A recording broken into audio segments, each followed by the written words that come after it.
Bhuvanesh. Yes sir. இனிமே class shift நீதான். Okay sir. Bhuvanesh fan ஏன் ஓடல? சுவிட்ச் போட்டா ஓடுங்க சார். அப்போ போடு. புவனேஷ் வேலுமணி ஏன்டா 2 சப்ஜெக்ட்ல ஃபெயில் ஆயிருக்கான்? அது என்னன்னு தெரியலங்க சார். நீ எல்லாம் என்னடா ரிஃப்? ஃபெயிலா போனதுக்கு நான் என்னடா பண்ணுவேன்? டேய் அமைதியா இருங்கடா. புவனேஷ் என்னடா கிளாஸ்ல ஒரே சவுண்டா இருக்கு? சொன்னா கேட்க மாட்டானுங்க சார். என்னடா ரிஃப் நீலாம்? அண்ணே ஒரே ஒரு அரியர் மட்டும் விழுந்துருச்சுனே, என்ன பண்றதுமே தெரியலண்ணே. என்னடா அரியர் வெர்ஷன் கேஷுவலா சொல்லிட்டு இருக்க? இதனால எவ்வளவு பெரிய பிரச்சனை வரும் தெரியுமா? அவ்வளவுதான், உன் லைஃபே தொலைச்சிட்டு போ. டேய் தம்பி, அந்த பொண்ணு யாருடா? அபி கமிட்டட் நான் சொல்றேன். அப்ப அந்த பொண்ணு யாருடா? பிரியா, அவளும் கமிட்டட்னா?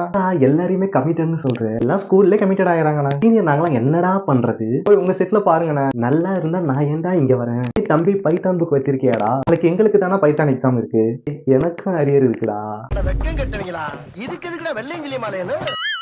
2025 பொங்கல் வந்துருச்சு. நம்ம காலேஜ்ல நம்ம தான் பொங்கலை வந்து சிறப்பா கொண்டாட போறோம். அதனால ஒரு ஆளுக்கு 250 ரூபா பிளஸ் 18% ஜிஎஸ்டியோட நாளைக்கு வரும்போது எடுத்துட்டு வந்துருங்க. என்னது 250 ரூபாயா? அவ்வளவு காசு எதுக்குடா? சார் தான்ப்பா சொல்ல சொன்னாரு, நான் சொல்லிட்டேன். என்னது சார் ஜிஎஸ்டியோட சேர்த்து வாங்கிட்டு வர சொன்னாரா?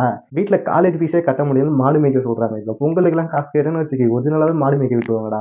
மிஸ் ஆயிட்டானுங்களே. 250 ரூபா வாங்கி சார்கிட்ட கொடுத்துட்டு 18% ஜிஎஸ்டி ஆட்டை போடலான்னு பார்த்தா விபரமா பேசுறாங்களே. சார் ஐடி கார்டு டிசைன் வந்திருக்கு. என்ன சார் இது இப்படி இருக்கு? சரி, இந்த நேம்லாம் எடுத்துட்டு அவங்கவுங்க இன்ஸ்டாகிராம் ஐடி வாங்கி போட்டு விட்டுருங்க. எப்போ பார்த்தாலும் கிளாஸ்க்கு போனால் பசங்க இன்ஸ்டாகிராம் ஐடி கொடுங்க, இன்ஸ்டாகிராம் ஐடி கொடுன்னு சொல்லிட்டு பொண்ணு கிட்ட கேட்டுட்டே இருக்கானுங்க. ஐடி கார்டு பார்த்து எடுத்துக்கிட்டோம்.